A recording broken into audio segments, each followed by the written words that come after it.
This is The Language of Business, now proudly broadcast on over multiple stations in Massachusetts and throughout the United States. I'm Greg Stoller. In this series, we're following each section of the business plan one by one.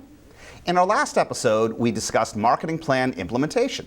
Today, we move to the sales section and in particular, international business development. 毎年のことですが、私がつい先日、2週間海外の企業を訪れ、その戦略やビジネスを学んできました。どの企業にも共通していたのは、国際的な顧客ベースを確固たるものとし、一つの国の経済に依存しないということでした。My translation from Japanese? I just spent 2 weeks visiting multiple firms in 4 different countries, studying their corporate strategies and business practices. The common theme from this trip is the need to robustly support an international customer base and avoid dependence on a single country's economy. Our first guest is Ms. Kumi Inoue, CEO of a Tokyo-based company, Here and Now Incorporated. Her firm provides global business communication seminars and training, including business English language classes for their primarily Japanese customer base, but is also equally involved in conference and business interpreting and translation services. It's the second portion of their business, which requires regular international sales development. Inoue-sama, おはようございます。おはようございます。こちらの番組に出ていただきまして大変感謝しております。よろしくお願い申し上げます。お願いいたします。So, welcome to our show. How do you market and advertise your company to help your Japanese clients expand internationally outside of Japan? First of all, I'm very impressed with your Japanese. Thank you. Thank you very much. And actually, there are many Japanese companies, as well as Japanese government, who are keen on the so-called globalization. Okay. And speak English, that's what they keep saying. Excellent.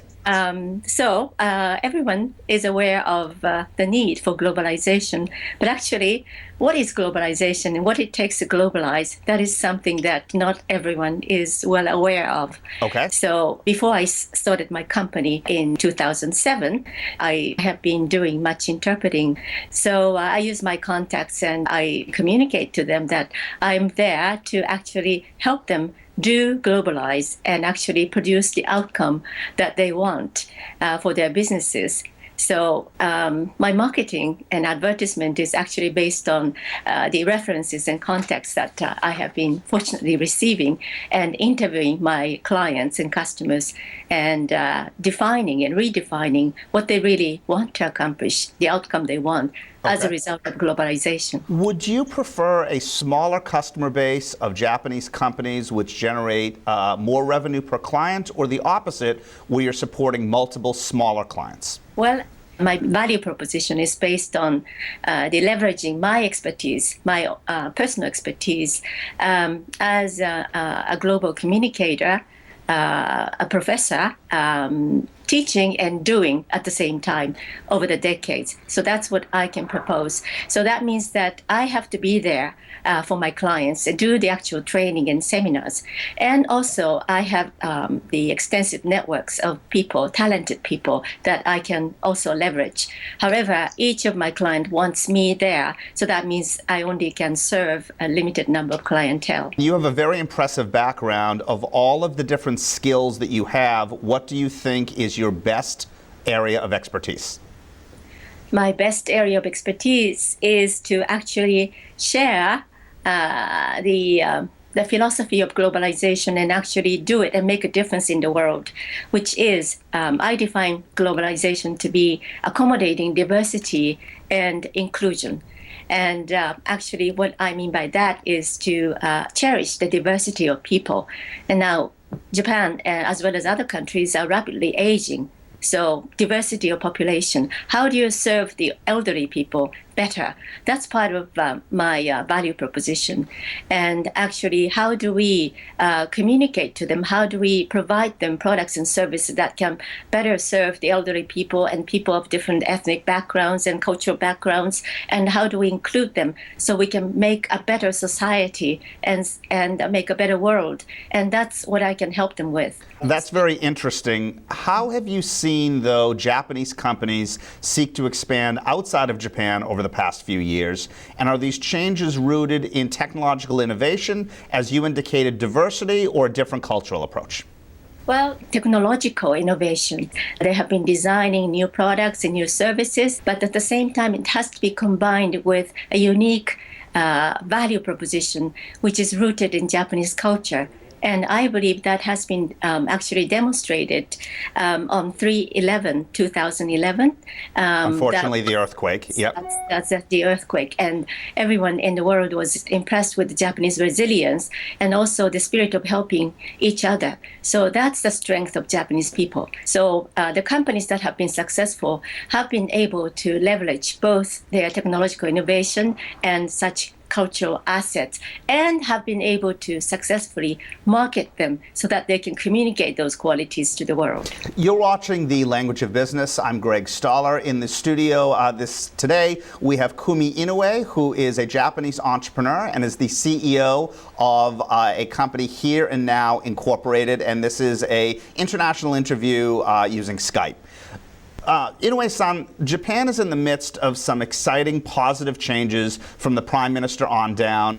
Do you think that most Japanese people continue to be excited about Prime Minister Abe's changes, or do you think that while the first round of changes were positive, now people are a little bit worried that they won't continue?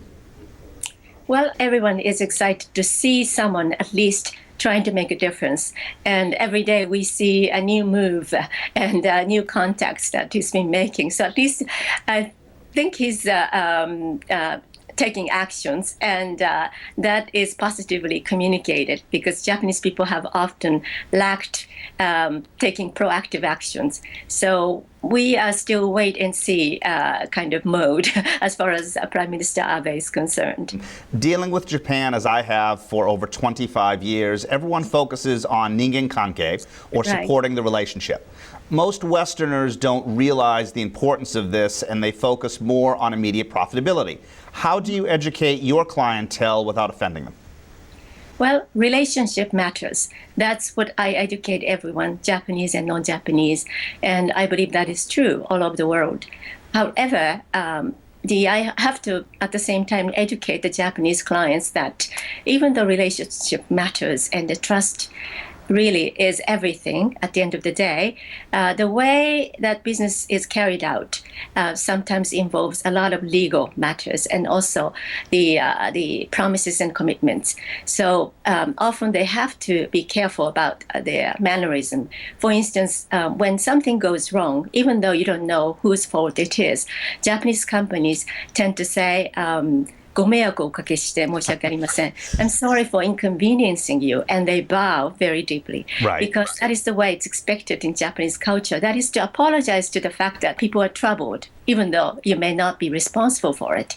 But if you do the same thing in the Western environment, they might take it wrong. They might think that's the admission of guilt. Right. So that's why I have to advise Japanese companies that they can express their feelings and their compassion towards what has happened, and the fact that people are troubled, and they can say it is quite regrettable and we're doing everything to investigate the matter.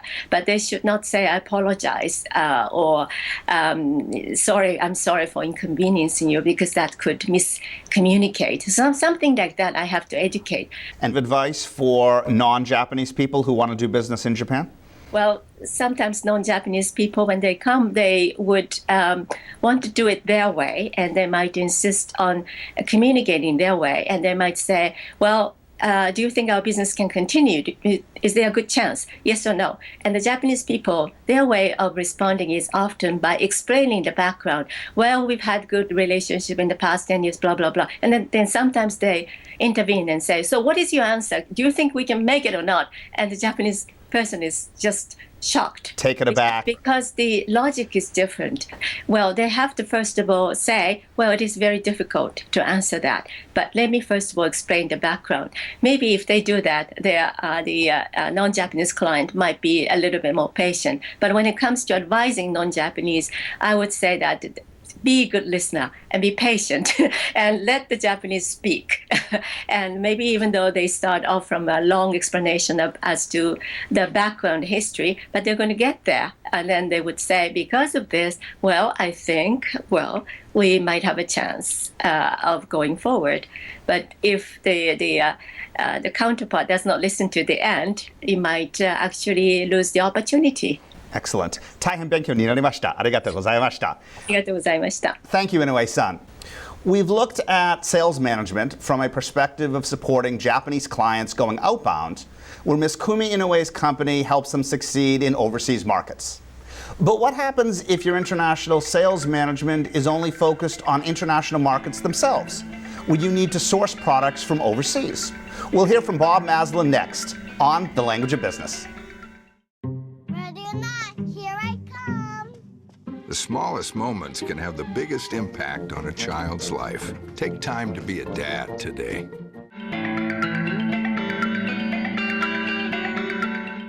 Bob Maslin comes from an impressive sales background, developed and honed over 3 decades. Amongst other positions, he has been a manufacturer's representative for companies based outside of the U.S., has sourced product overseas for domestic customers, and has regularly had to rejigger his business approaches in the face of rapidly changing economic conditions. On top of everything else, he is nearly a single-digit handicap golfer. Bob, welcome to The Language of Business. You're very kind, Greg, very kind. So it is so much easier and cheaper to communicate with international contacts today, but yet so many people still seem wedded to regular in-person meetings. Why is this the case? There's always been a feeling that you need to look someone in the eye and sort of, first of all, find out what their business is. Sometimes you meet people from international places and they're working out of a closet. I mean, you really have to see that there's some substance behind it. But more important is to set a goal with deadlines for sampling, production, delivery. I mean, these are the types of basic building blocks. Americans are very impatient. If we order something, we want it immediately. And we can't worry about holidays, and we can't worry about various other items that come across in the business world. So the key is to listen to what products people want to have, give them a clear time frame of when they can manufacture it, when they can put it on a boat and deliver it, and then we're happy. But in-person meetings can only still take place periodically. How do you effectively and positively support this interaction between these trips? I think the best thing to do is to accumulate a variety of issues that you want to discuss, be they delivery, quality, new products. When I first went to Japan, it was very interesting that there were no women in any of the offices. I mean, that's not the case in America. So you had to sort of sort out what the local customs were. But the bottom line is that you need to see what they have and then how they can help you. From a creative standpoint, I think a lot of the companies can do more than what they're doing. I think from a development of product, color, styling, it's fascinating. In Japan right now, there's a whole artisanal movement going on with American culture. They're bringing out Levi's and old. So you like people to have some kind of, in the home furnishings market where I compete, quality is key, but also you have to have a fine eye for color, a fine eye for detail, and those are the items that you don't want corners cut. You want the full product being manufactured. So you keep mentioning Japan, which is quite apropos, since our first guest is from Japan and mentioned that maintaining face and supporting the relationship are often as important as the business transaction itself. In your career, most of your business has been outside of Asia, however. So without these cultural norms, how do you determine whether you're really able to trust somebody? The proof is in the delivery. The proof is in the quality of the product. You know, I think that everyone is very tolerant of the difficulty of transportation, although it's gotten a lot better.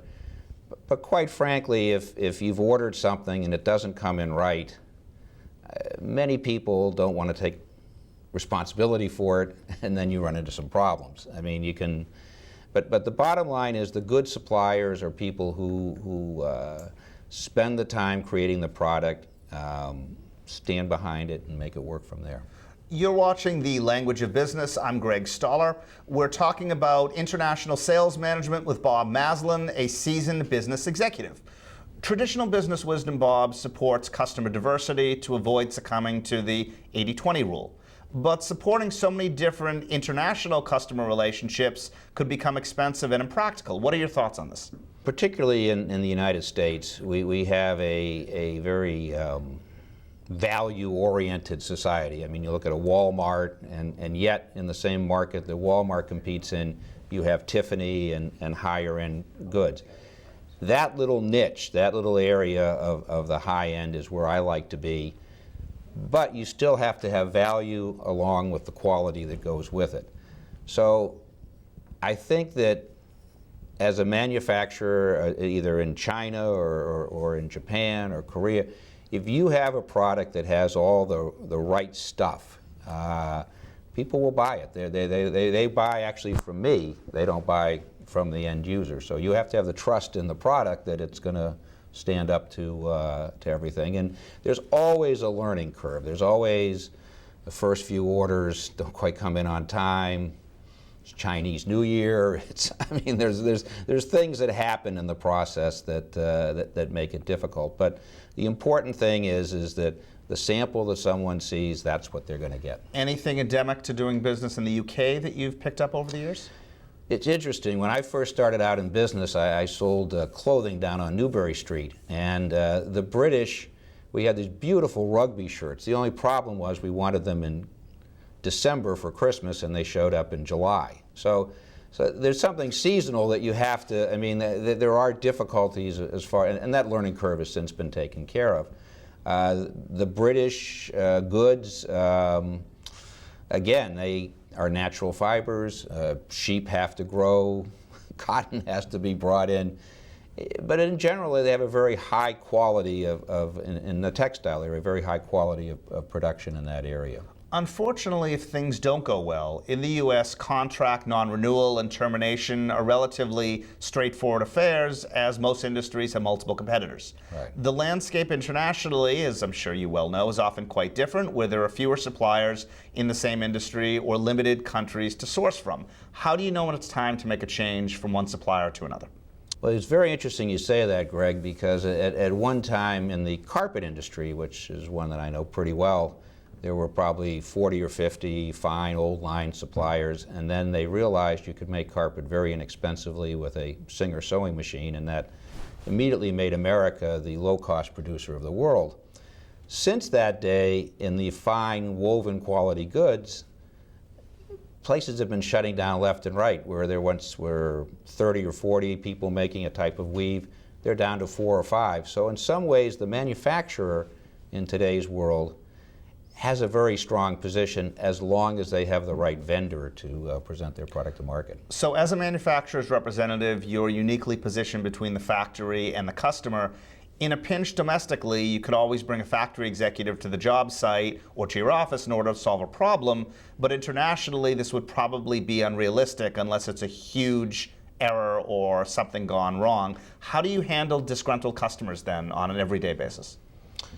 Well, first I answer the phone, and you try to go out and assess the situation, find out what the demands of the customer are. I mean, if they can live with it with an allowance, or if they need it replaced. We want to keep the lawyers out of this.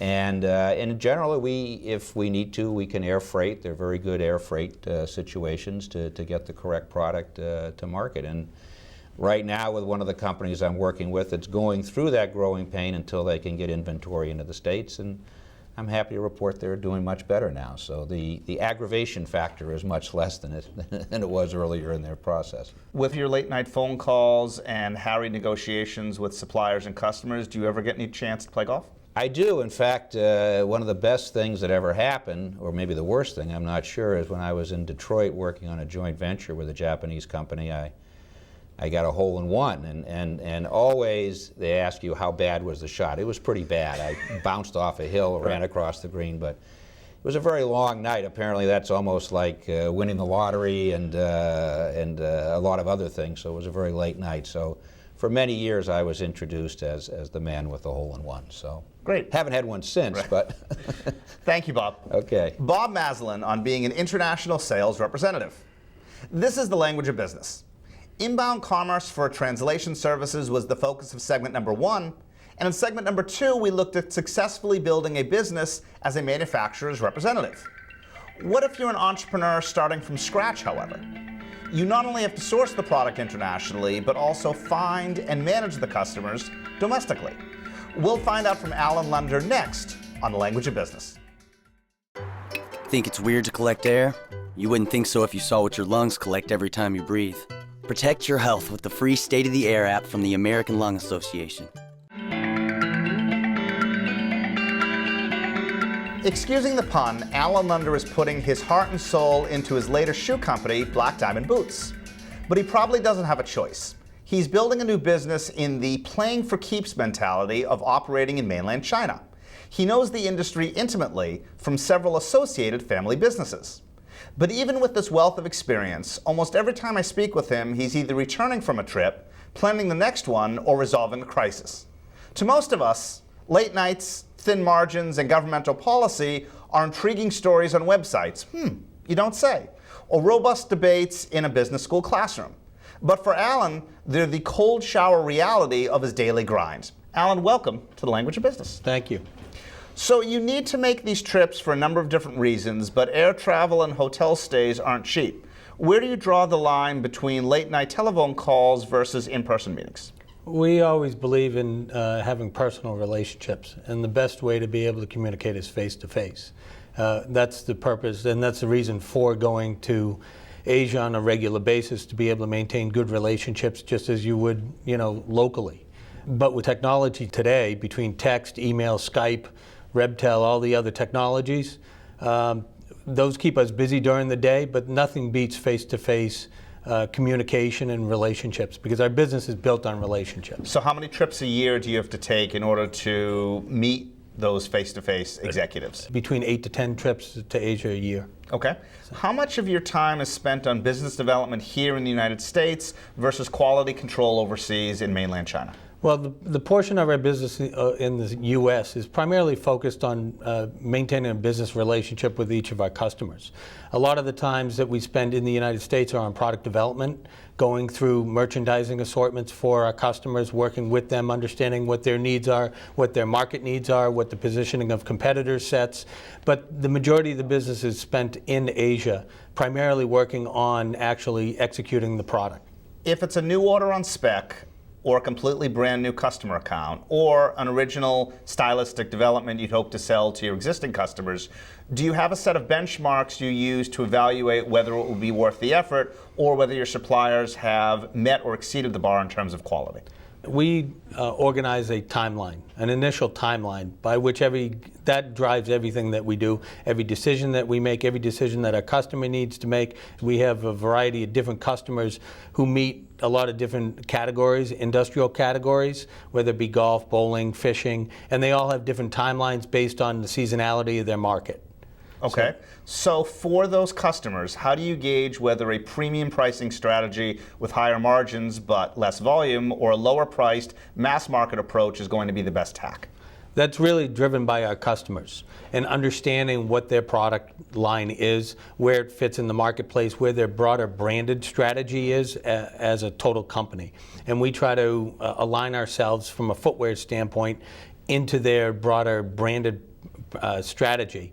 And then based on that, really it's driven by what the market will bear. So if their market positioning is a certain price point, we need to work backwards from there, which also dictates which factory partner that we'll work with. And what types of quality you're looking for, and Correct. what your production lead time will be, and the mass production you're going to order, etc. Correct. But from a quality standpoint, we're relentless on quality. We don't differentiate a quality standard based on a price. As far as we're concerned, our organization has to execute the product regardless of what the price point is. What the price point is going to be, Quality either to needs your to be customers here or the end user who Correct. might be buying it, etc. Correct. You're watching The Language of Business. I'm Greg Stoller. We're talking about developing an international boot business with Alan Lunder of Black Diamond Boots. So much time is spent ensuring that products are thoughtfully manufactured, and of course, you want to protect the quality of the respective brands. At moderate price points, do you think the average U.S. consumer is able to discern or care about quality?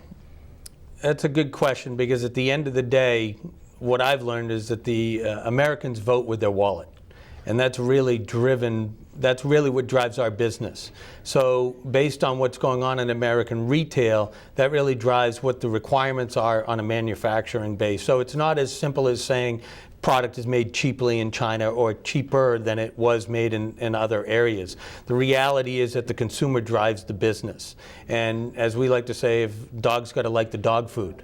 And if we're not making products, or our customers aren't making products that meet the demands of their customers, then we need to find an area to be able to do it. The stress today in the marketplace is that we've had, collectively as an American consumer, have had a good run for about 20 years with regard to lower wages and also the infrastructure being built in Asia to be able to support the American consumer. Being based here like you, I try and keep tabs on what's happening in mainland China. I'm not able to travel over there as frequently as you are, but reading the Chinese press in Chinese, several years ago, there was a catchphrase that was 用世界工厂来形容中国，我觉得一点都不为过, which means that to say China is the world's factory is not at all an understatement.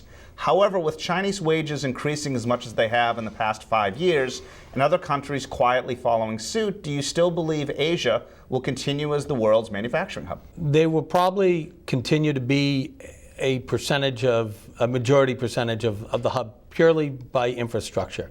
If you look at what China's done similar to the United States in terms of building an infrastructure to be able to support an economy such as that, other countries that we don't necessarily look at it as Asia versus the rest, we look at the whole world and we try to figure out where's the appropriate place to manufacture and source the product from.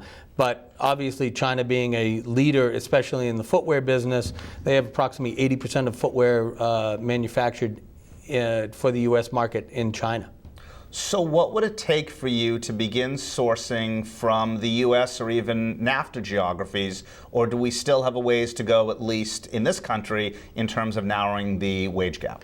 For the U.S. market, we used to be a domestic manufacturer, and I used to work in a business that was a domestic manufacturer. Part of the issue in the United States is that we've lost the infrastructure.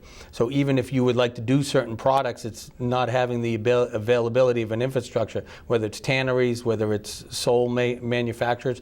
So from our perspective, we don't necessarily look at it purely as U.S. versus China. We look at it as if we need product to be made at a certain price point, for a certain customer, we try to find the best avenue for that. For the last 20 years, it's primarily been China as it's grown, but we've gone from Korea to Taiwan to China to Indonesia, and that's really where the infrastructure has gone. We'd love to be able to source product from North America. Primarily, it's got to be a good fit from a product standpoint, it's got to be a good fit from an infrastructure standpoint, and at the end of the day, it needs to be a good fit for what the end consumer is going to purchase. Despite the success of the Dow and the NASDAQ, I still don't see too many companies able to even modestly raise their prices. If manufacturing costs are increasing but prices are staying the same, the middleman, unfortunately executives like you, have some difficult choices to make. How do you navigate through this morass? The primary driver is the merchandising matrix at American retail. So as much as we would like to be able to establish pricing, that's really driven by the market. It's driven by the brands that we work with and ultimately from a retailer perspective. So we try to work within that matrix. That matrix is unyielding. It's ultimately driven by what the consumer is willing to pay, what the perception of the value that the American consumer is willing to pay for that. In the last 20 years, it's been a pretty good deal for the American consumer. What do you think are the 3 key success factors of your business? Personal relationships, and good communication.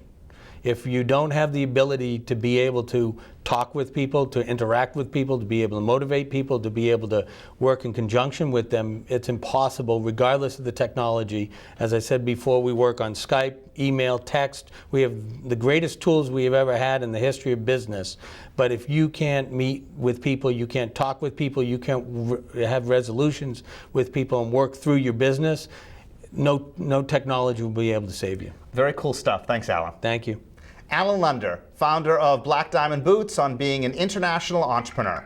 Today we discussed international sales management. On the next episode of The Language of Business, we'll move to the operational section of the business plan, the logistical aspects of getting a new organization off the ground. Thank you for watching The Language of Business.